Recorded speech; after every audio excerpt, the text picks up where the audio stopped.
Well, my name is Tony. I'm part of this platform called Their Radio. So I know that there's a lot of history that you have in LA. I'm like, of course I've heard Rudy the Anda. You've been doing music for a minute. But yeah, I've lived in Chicago for 4 years, but that's great and all. But at the end of the day, like, I'm still a Lakers fan. I'm still a Dodgers excited about tonight's game. Um, like, I'm a LA kid for life. It's not gonna change. I grew up in Long Beach. Um, so I feel like that only me moving away only kind of solidified that feeling, like it feels really cool to be home right now. And it's only like the third time or honestly or fourth time that I've been back in LA since I moved. So it's always really nice now with this new dynamic of like a homecoming in a sense, or like it's a different dynamic now, but it's great to miss it a little and to see my old homies. And like it's just cool this way. Like I don't mind this new dynamic of like living somewhere else. And but like, I still talk shit to my friends in Chicago about the White Sox and about the Bulls and about the Cubs and all that. I'm like, you're never gonna catch me wearing like a Cubs hat, you know? Like, No, but but you but know they're my what? friends though. They're Yeah, my yeah. friends. Yeah, yeah. But I was gonna say, you know what? I was like, I know you're a big soccer fan, right? And I saw I'm, I saw I'm obsessed with FC Barcelona. That's my team. and then but I saw that I saw a post you did that Chicago Fire kind of put you on the field till you were out there. I was like, oh, what happened? What happened No, there? it's so funny because I had my Lamine Yamal jersey underneath my jacket. Like I had a jacket on and I had my Lamine jersey underneath, and the host, I was like, yo, bro, I'm gonna show off my jersey. He's like, no, no, no, no, no, no, no. He's like, don't expose that. Don't expose that.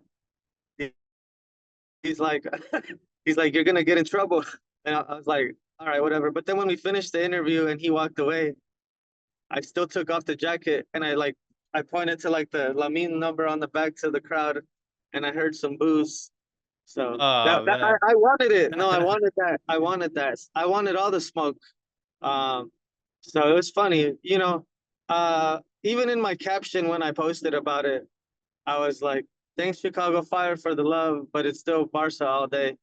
Yeah, Yeah. I saw that for sure, for sure.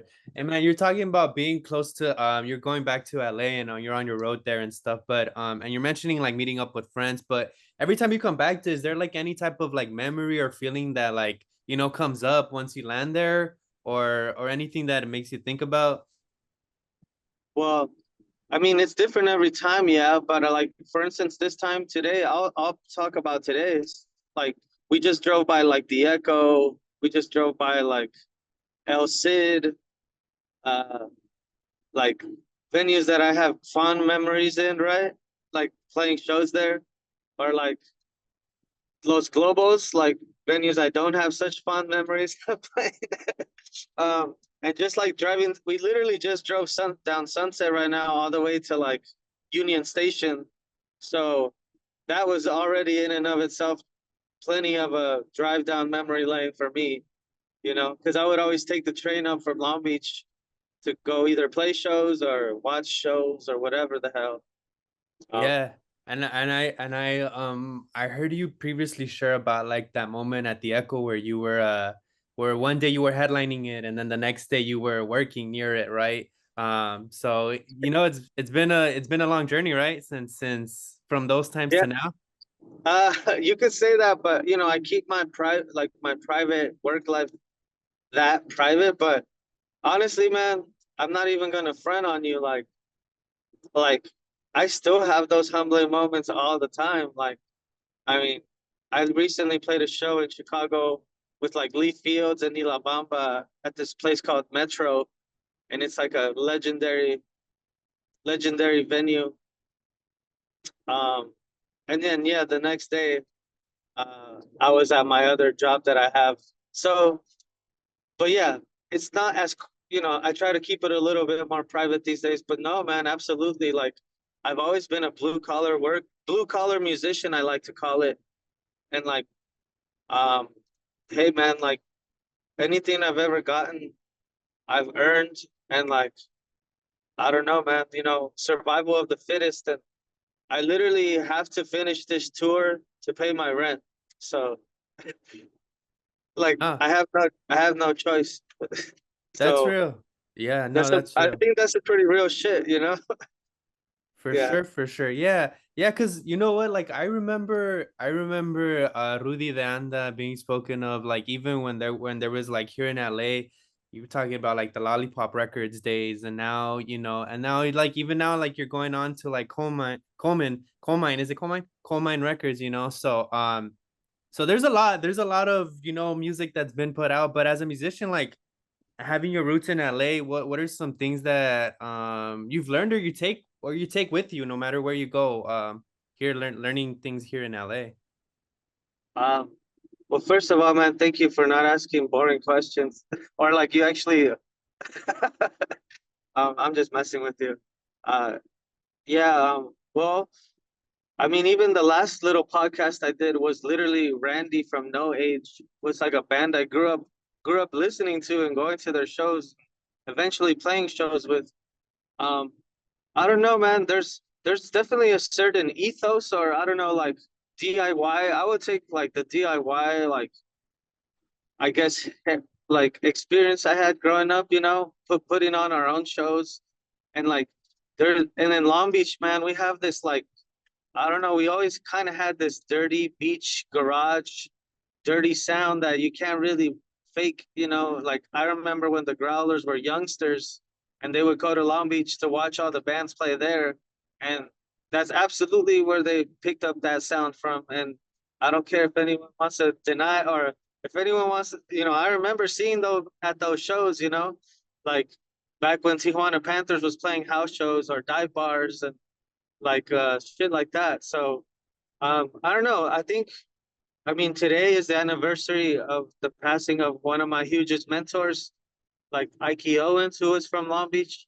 So it actually, I'm getting goosebumps just telling you because I'm about to get into Long Beach, and it means a lot to be there in this time, with to be there with my friends, because that was like probably the biggest loss that the Long Beach community faced, and probably has since then, like unmatched. Um, and he taught me a lot. He taught me so much. So like one thing, he used to tell us, like when the Mars Volta would go on stage, like their attitude was no friends on stage. Like we'll have a beer with you, but on stage we're here to cut your heads off. Everyone, we want you to be afraid to play after us. And that's the kind of shit that he used to tell me. But even though he was the nicest, mellowest dude ever.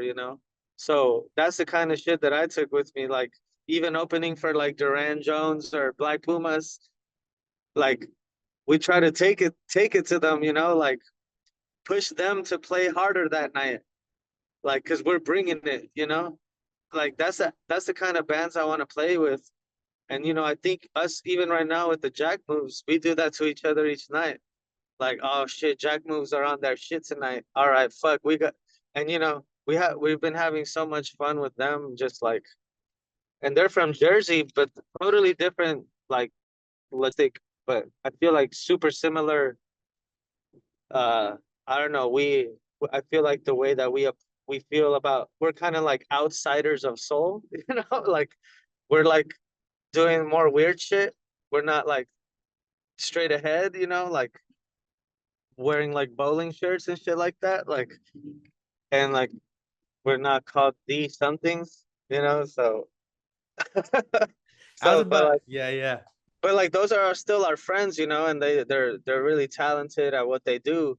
But I just gotta be myself at the end of the day, and that means I like a lot of different kind of shit, and it's like a fucking huge smorgasbord of whatever. So for sure, for I've sure, always for been sure. that way, and I think at this point my fans will realize that it's not even a matter of like genres at this point. Like I'm about to release some cumbias with my friends in San Francisco, and then when that comes out, it'll be on 45. And I can't wait for people to hear that stuff. And my friend just asked me to join his post-punk band in Chicago just to play guitar. I'm like, sure, bro, let's do it. Like I'm just having fun, like collaborating with people, and Like right now, I have my solid homies in Chicago who I want to keep making these Rudy songs with. Like 83, for example, was my first offering from Chicago, with my boy William Corduroy producing it. So he's extremely talented. And so I just kind of want to make as much stuff with him while we're still both living in the same city because we all know that nothing lasts forever. So I just want to like document my time there, you know? For sure, for sure. There was a lot in there, but I do want to go back to like you're talking about 80. Sorry. I was like, you got Cumbia. I was about to bring up a friendly fade and how that was kind of like what Kendrick was bringing to the main stage in hip hop, a friendly competition. There is a lot of in there, but I wanted to talk about the most recent music you just put out. You just put out, was it 83? And then well, it's the cover, right, of Take Me Take me for for a a little while. while. But your twist to it, right? Your twist to Take Me for a Little While. I wanted to ask you, what was the approach for that? What was the approach, or why did you want to reinterpret that song? Well, I mean, first of all, I had a history lesson upon just wanting to do it because I have my friends at Numero Group. They're close with a coal mine. Numero's based in Chicago. So one day I was just hanging out there and they're like, yeah, dude, like you should cover something from the catalog just for fun. And we'll do like a collab with coal mine. And I'm a huge Numero fan. So anything they want to do, I pretty much will say yes. Uh, but like, I just happened to pick a song that wasn't on their catalog, but we had already recorded it at coal mine, but it came out fun, and I think it's the first time it's on like a Spanish cover of it, or at least that I know of. So, because there's been plenty of covers of it, like even Vanilla Fudge has a cover of it. Uh, Dusty Springfield has a version of it. It's kind of like that song has a lot of history. So I think at least I put my own little twist on it with being in half in Spanglish or Spanglish, and it has like the little like kind of Guaguanco outro, like little like I don't know. That's definitely some Chicago flavor for you on that ending too. Yeah, But yeah, just pay homage to my heroes. Like uh, we're gonna play San Antonio, and my friend who's setting up the show says that the drummer is gonna might show up to the show. To the guy who recorded the track from Royal Jesters, and he wants to come check us out and stuff. And he might have we have another Royal Jester song we cover too, so he'll be in for a treat. And it's an honor meeting him, and or like I've met like Willie G from the Midnighters, and his daughter comes to our shows, and it's like for me, man, it's all about paying respect to the people who paved the way. definitely. And then 83 is just a little flavor. I don't know, like just messing around and like I try not to think so hard about it these days and just try to groove. And it's like one of many ideas I have. It's just, it takes a while for things to end up on a 45. So by the time the 45 comes out, I already have like 8 new ideas and 8 new songs. So by the time people hear it, like I think most musicians like by the time you guys hear it, we're already on some other shit. Most definitely. I mean, the Royal Jesters, the especially Take Me for a Little While is one of those songs who has really been bubbling even like on TikTok and social medias because of the sample that Kanye did on one of his songs. Um, I don't know if you've seen And I it, but had no idea about that either. mhm. Yeah, Yeah, yeah, yeah. So I think it's definitely one of yeah. those That's songs that's crazy. who gets that appreciation. And that's sick. I mean, that's what it's about, right? It's like knowing where music goes is like understanding the history of it as well, right? Yeah, definitely, man. I mean, I'm just having fun at this point. Like, I don't think people are expecting me to, fill out a venue like Junior H does or Nathaniel Cano does. Like I don't think people are expecting that from me. I don't really care. Like I'm just trying to make music I like and live my life. And like I feel super liberated if I, when it comes to that.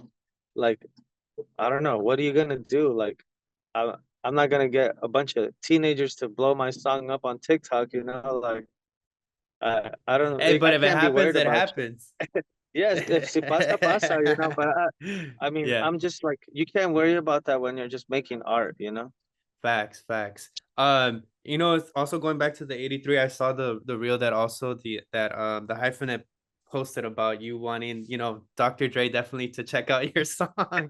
But what if like what if like an LA rapper checks it out? I feel like a G Perico would also be grooving to that, like a Dom Kennedy. I don't know if like you've ever heard any of those rappers.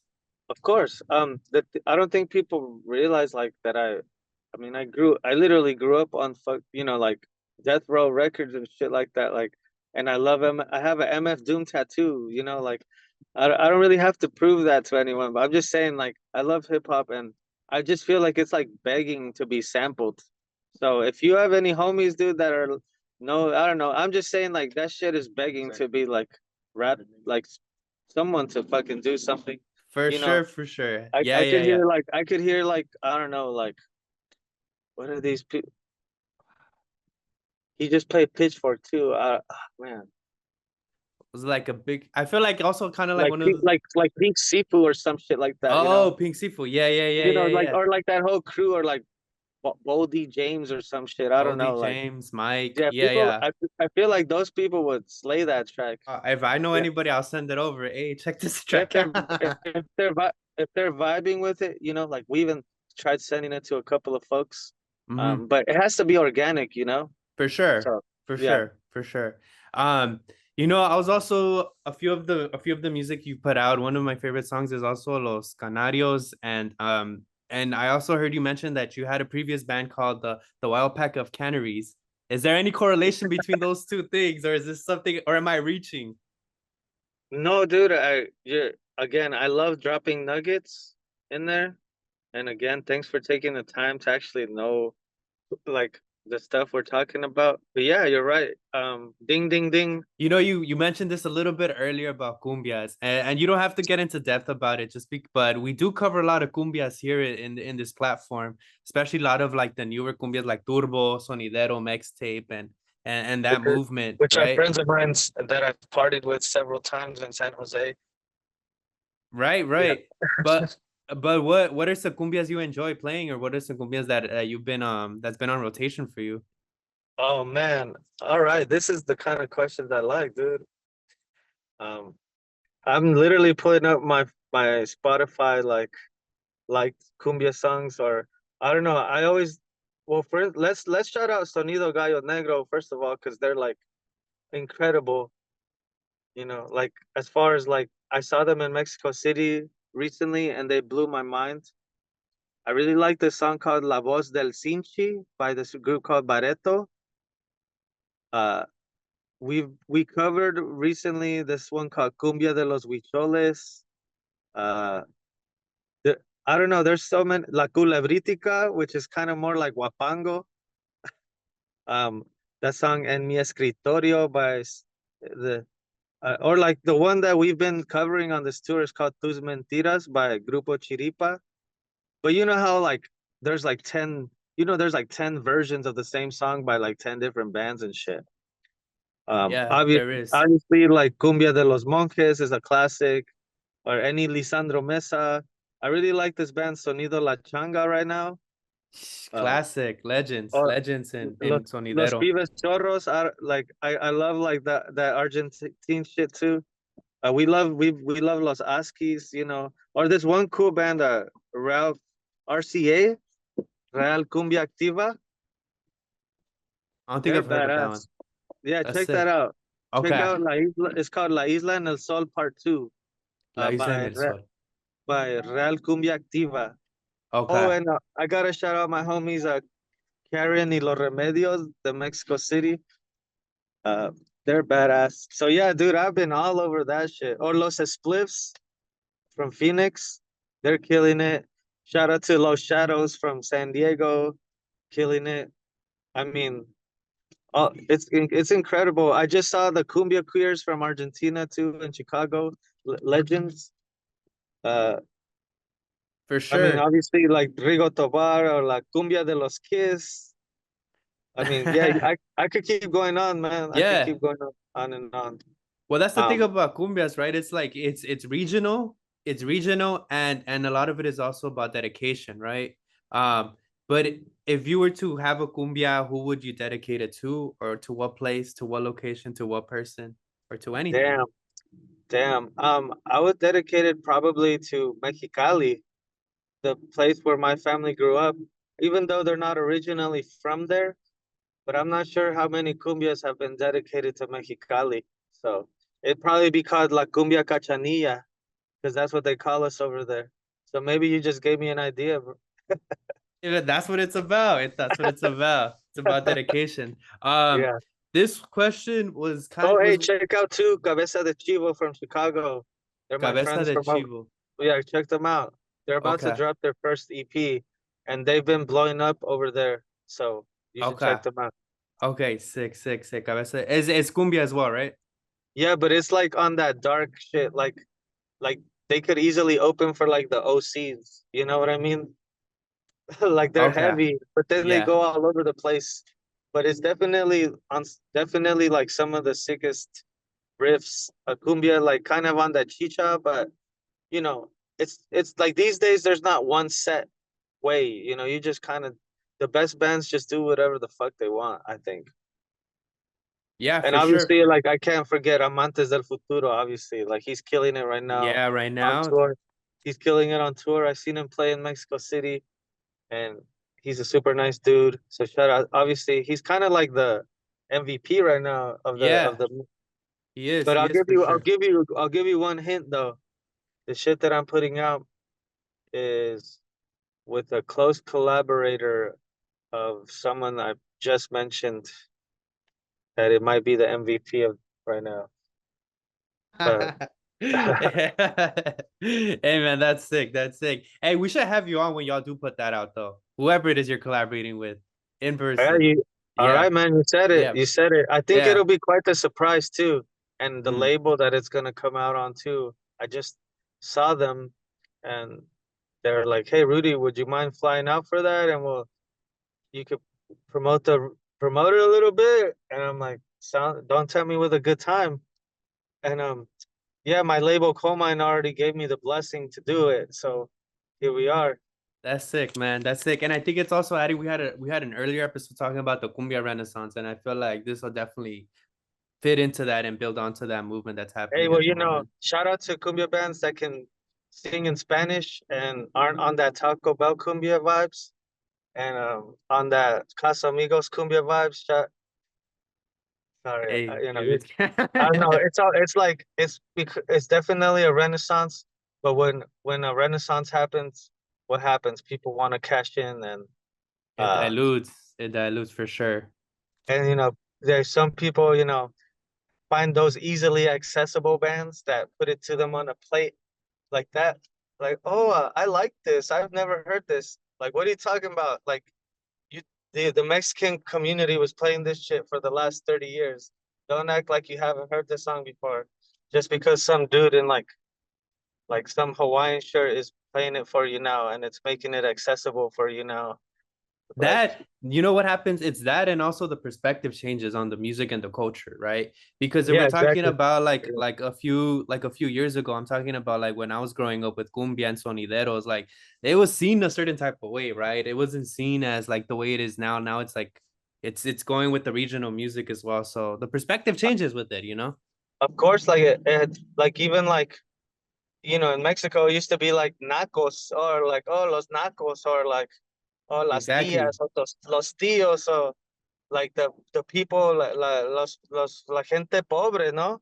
And then so now it's like you go to Mexico City and all like the Mexican hipsters are like all over that shit and but it was like Exactly. I think when once like Natalia Lafourcade came out with a song with Los Angeles Azules and like Jimena, I mean that's how you knew it was back. But Yeah, like I think it's just like this generation like that nostalgia hit everybody and it's like wait we love this like what are you talking about we love this like every round for if sure. like Los Angeles Azules played like it would be sold out or like or I mean I've gotten the chance to play with like on a festival with Sonora Dinamita like that means a lot to me or like shit like that. Yeah, yeah, man.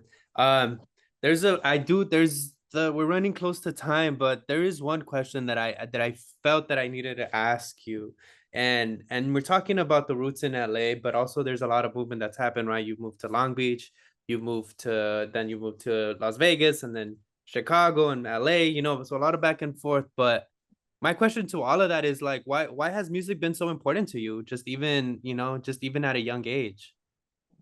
Man, I don't know, dude. I really have, like, I feel like I was just a regular kid, and then one day, like, I got hit with like an arrow, and then like I got, well, I mean, I know that like my uncle's girlfriend was taking me to shows when I was 12, so that played a huge part. I think I always pinpoint it kind of down to that, but I have no idea, man. And then me and my friends, we just wanted, like, I don't know, like watching like old at the drive-in videos on Conan O'Brien, and like I was like, man, I just want to do that. I just want to go crazy on stage, or like all the bands we would go see when we were teenagers, like, and and then now I have the privilege to like have talked to Cedric, and he knows me, and he like encourages me.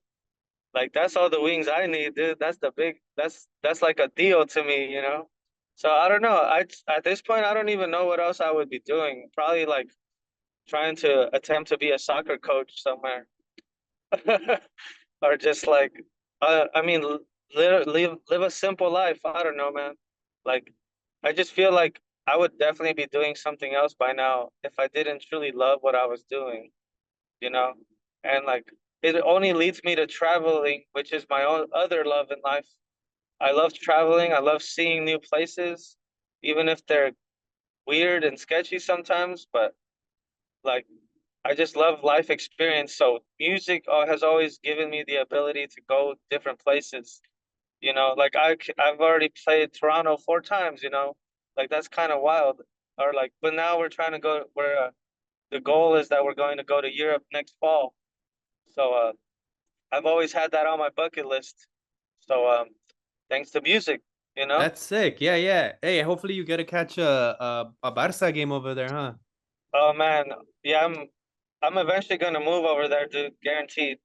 So I'm hoping music literally brings me over there, and I think it will. And I'm not joking about that. Like I'm gonna probably move over there. Like that's probably my next move after Chicago.